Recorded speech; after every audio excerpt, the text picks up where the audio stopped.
From the heart of the land, through the passion of design, with bare hands and big brains, this is Land, Love, Home.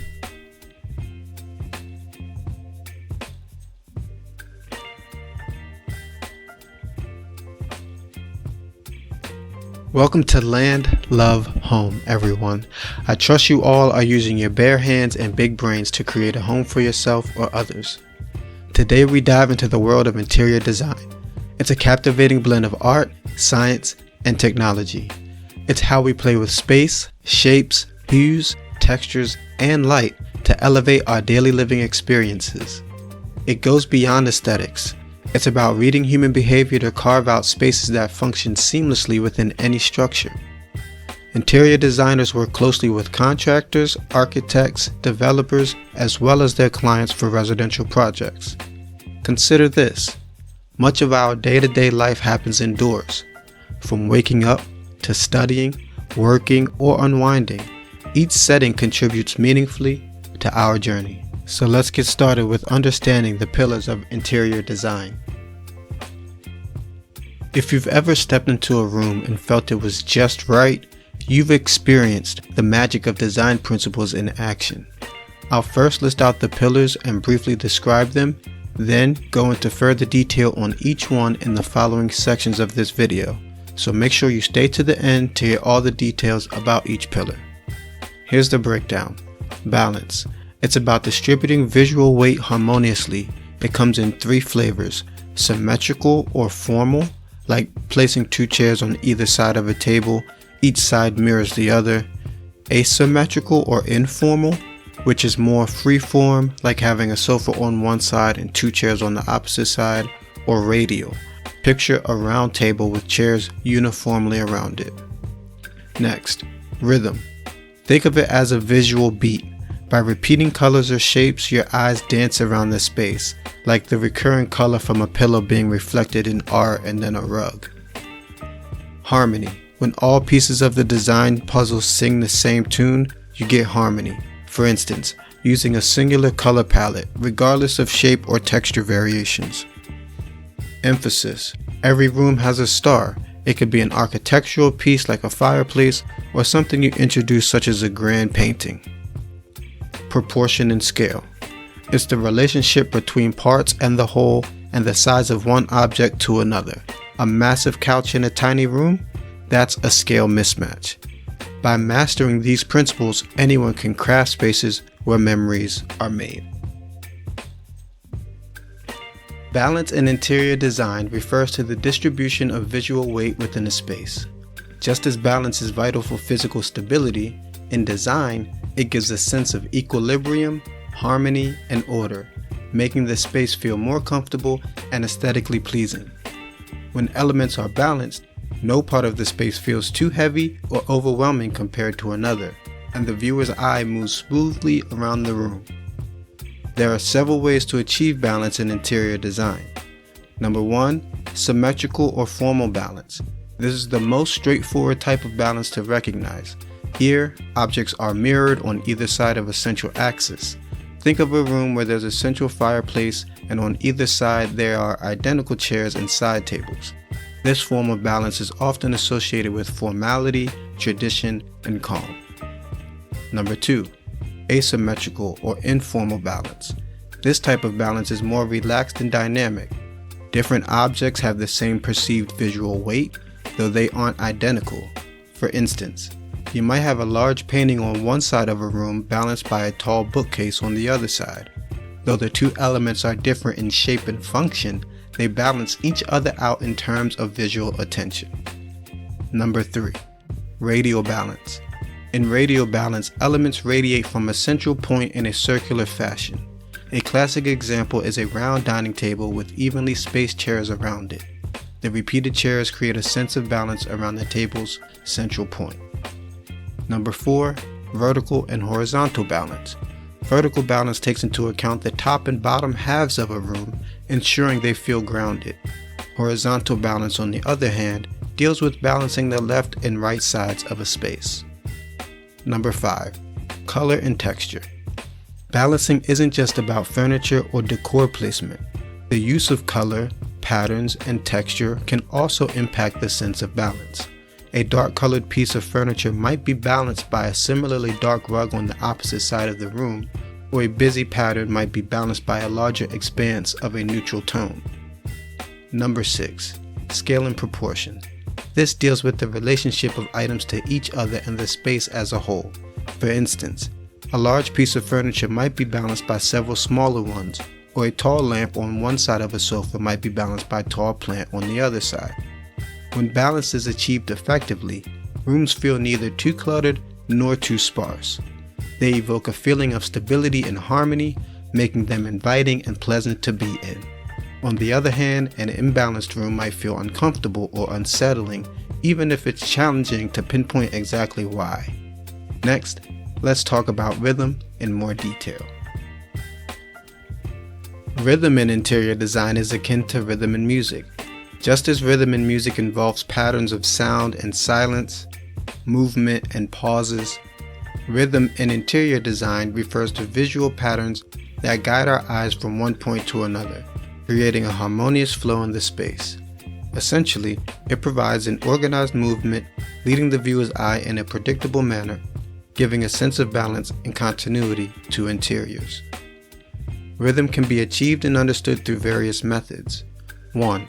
Repetition. This is about using the same elements multiple times in a design. Repeating color, texture, pattern, or shape creates a predictable and consistent visual flow.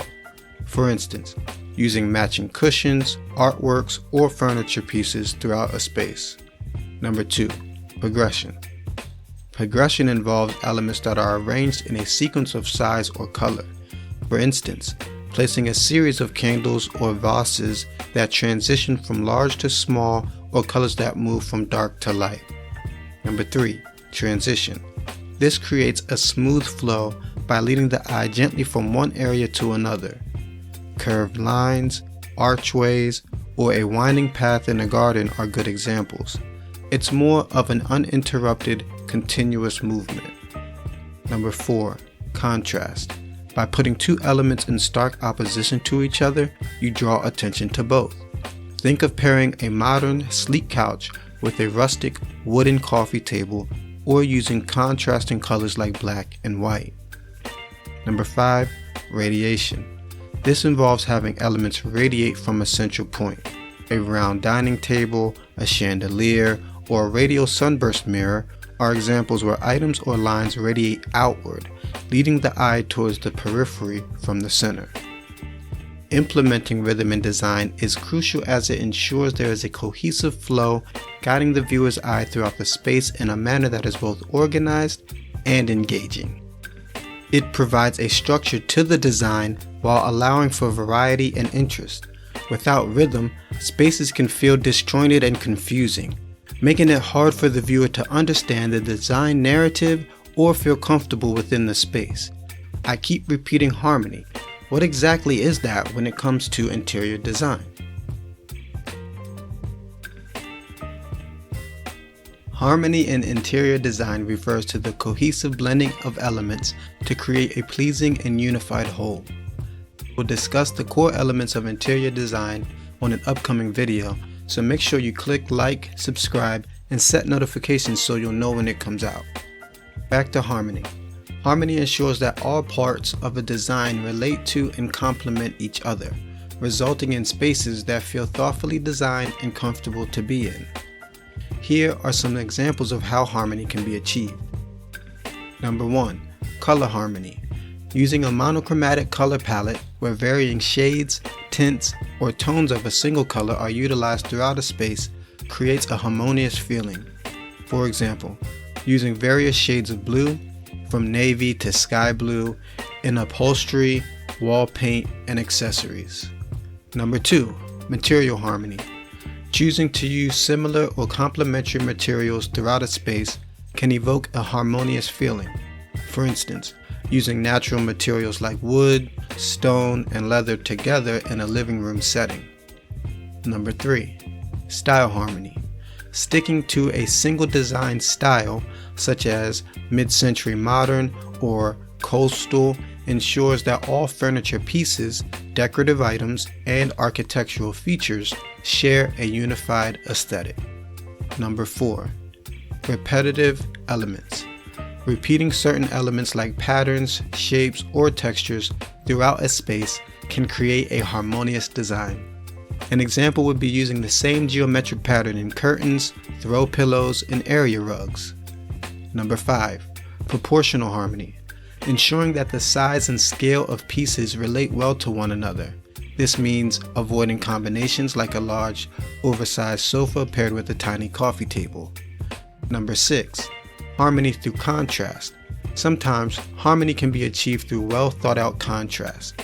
This could mean pairing vintage furniture with contemporary art, but in a way that one doesn't overpower the other, and both feel intentional in the space.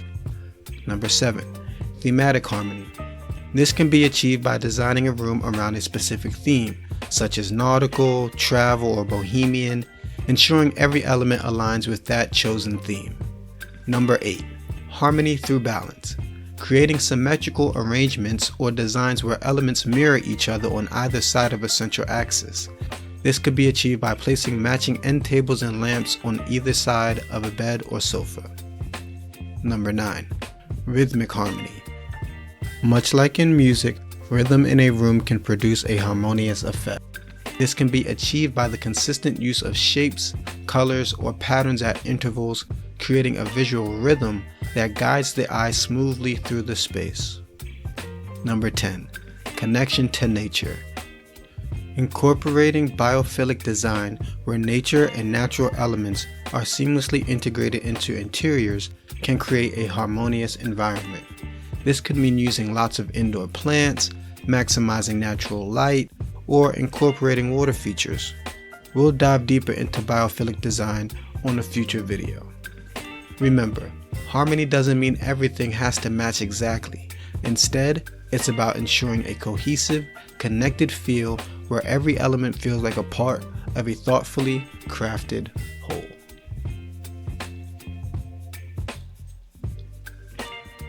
Emphasis in interior design is about creating a focal point or a center of interest in a room that draws attention. This principle ensures that viewers have a point from which they can begin to understand the space, and it often sets the tone or theme for a room. Here are some examples of how emphasis can be achieved in interior design, and I'd wager you're familiar with some of these. Number 1. Statement furniture. A bold or uniquely designed piece of furniture, like a brightly colored sofa or an architecturally interesting chair, can serve as a room's focal point. Number 2. Architectural features. Features such as a grand fireplace, a beautifully designed staircase, or intricate ceiling moldings can be emphasized through lighting or contrasting color. Number 3. Art displays. A large piece of artwork or a collection of smaller pieces arranged in a gallery style can create emphasis.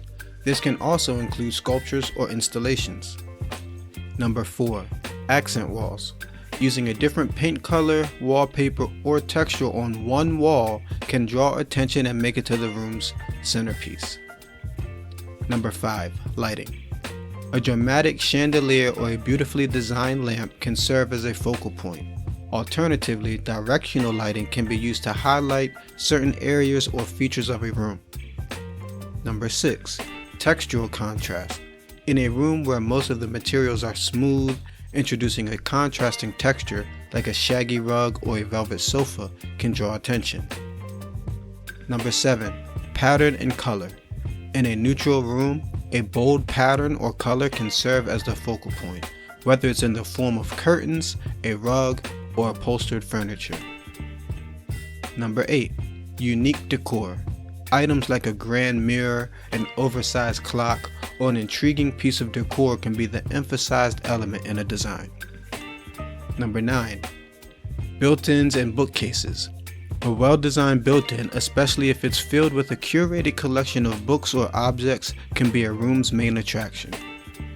Number 10. Views. If the room has a particularly stunning view, be it of nature, the cityscape, or a garden, arranging the furniture to face the view and keeping window treatments minimal can emphasize it. 11. Ceiling designs. A uniquely designed or painted ceiling can pull the viewer's attention upwards, especially in a room where everything else is understated, such as a pop ceiling. 12. Floor designs. Whether it's an intricate tile pattern, a mosaic, or a uniquely patterned rug, the floor can be designed to be the focal point of a room. 13. Plants and greenery. A large indoor plant or a vertical garden can be the emphasized feature in a room, especially in minimalist designs. Using emphasis wisely is key to interior design. While it's essential to have a focal point, having too many competing focal points can make a space feel chaotic or confusing. The idea is to guide the viewer's attention in a way that lets them experience and appreciate the room harmoniously.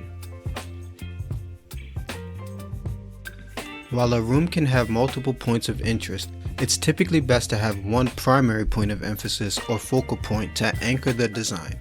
This primary focal point serves as the most dominant feature that immediately draws attention when one enters the room. However, secondary points of interest can be used to guide the viewer's gaze around the space and provide layers of visual interest. Here's a breakdown. Number 1. Your primary point of emphasis. This is the main focal point. It's the feature that stands out the most and where you want the viewer's eye to be drawn first. For example, in a living room, a fireplace can often be the primary point of emphasis. Number 2. Secondary point of interest. These are less dominant than the primary focal point but still play a crucial role in the design. They help guide the viewer's eye around the room and can balance out the primary focal point. Examples include a piece of artwork, a statement furniture piece, or a uniquely patterned rug. 3. Tertiary points. These are subtle and often serve to complement the primary and secondary points. They could be smaller decor elements, textures, or colors that add depth to the design without competing for attention. While there's no strict rule on the number of emphasis points a room can have, it's essential to maintain a sense of balance. Too many focal points can make a space feel chaotic, confusing, or overwhelming, as I've already mentioned. On the other hand, too few can make it feel flat or uninteresting. In larger rooms or open plan spaces, you might find the need for multiple primary focal points, each defining a different zone or function within the space. However, in smaller rooms, simplicity often works best with one primary focal point and a few secondary or tertiary points to support it. The key is to ensure that the various points of emphasis work harmoniously together, guiding the viewer's eyes smoothly from one point to the next and creating a cohesive and balanced design narrative. Proportion and scale are foundational principles in interior design that ensure a harmonious and comfortable environment. They relate to the size of objects in comparison to each other and the space in which they are placed. Let's dive deeper into these concepts. Proportion refers to the relative size and scale of the various elements in a room. It's the relationship between parts of a whole or between two or more items perceived as a unit. For example, think about a grand room with high ceilings. A tiny chandelier would just look out of proportion because it wouldn't relate well to the vastness of the space around it. Conversely, an oversized chandelier would complement the room's proportions better. Don't forget the golden ratio when it comes to proportion. One of the famous concepts in design and architecture is the golden ratio, approximately 1 to 1.618. When elements are proportioned according to this ratio, they're often seen as being more aesthetically pleasing. Scale. Scale deals with the size of an object compared with the space it occupies. While proportion is a comparative assessment, scale is more about absolute size. For example, imagine a large, spacious living room. Filling this room with only small furniture pieces like compact chairs, a tiny coffee table, etc. would feel out of scale. The room would appear sparse and disjointed. Furniture and decor items need to fit the room size. Relative sizing. Items in a room can be scaled to complement each other. For instance, a large sofa should be paired with a coffee table that's appropriately sized to match, rather than a tiny undersized table. Importance of proportion and scale. Like I've been saying the entire video, harmony and balance. Proper proportion and scale ensure a harmonious look. When items relate well to each other in size and to the room, spaces feel balanced and comfortable. You have to avoid visual discomfort. Improper scale and proportion can lead to a room feeling overwhelmed or cramped. On the other hand, it can also make a space feel sparse, cold, or underwhelming. And last but not least, functionality. Beyond aesthetics, proportion and scale play a role in functionality. Furniture and decor need to fit a space well for the room to function as intended. Remember, form follows function. Here's a couple more tips just to achieve the right proportion and scale. Measure. Before purchasing furniture or decor, always measure the space. Consider dimensions in relation to doorways, windows, and other architectural features. Visual weight. Be mindful of an item's visual weight, which is how heavy or light it appears in the eye. Even if an item is technically the right scale, if its visual weight feels too heavy or too light for a space, it might disrupt the balance. Mix and match. It's okay to have one oversized piece of the room as a focal point, but balance it out with other scaled items to maintain proportion. Reference points. Use existing large pieces or architectural elements as reference points for scaling other items. For example, a bed can serve as a reference point for the scale of bedside tables and lamps. In essence, proportion and scale are about creating a visual relationship between objects within a space, ensuring that everything fits together in a way that's both aesthetically pleasing and functionally sound.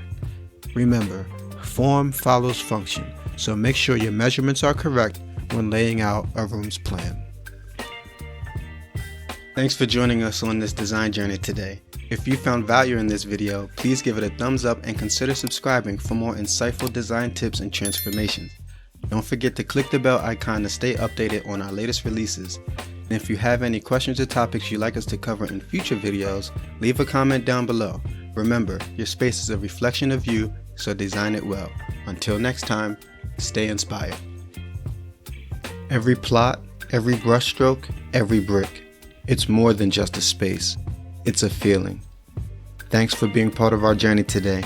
Remember, with bare hands and big brains, every house becomes a home. Until next time,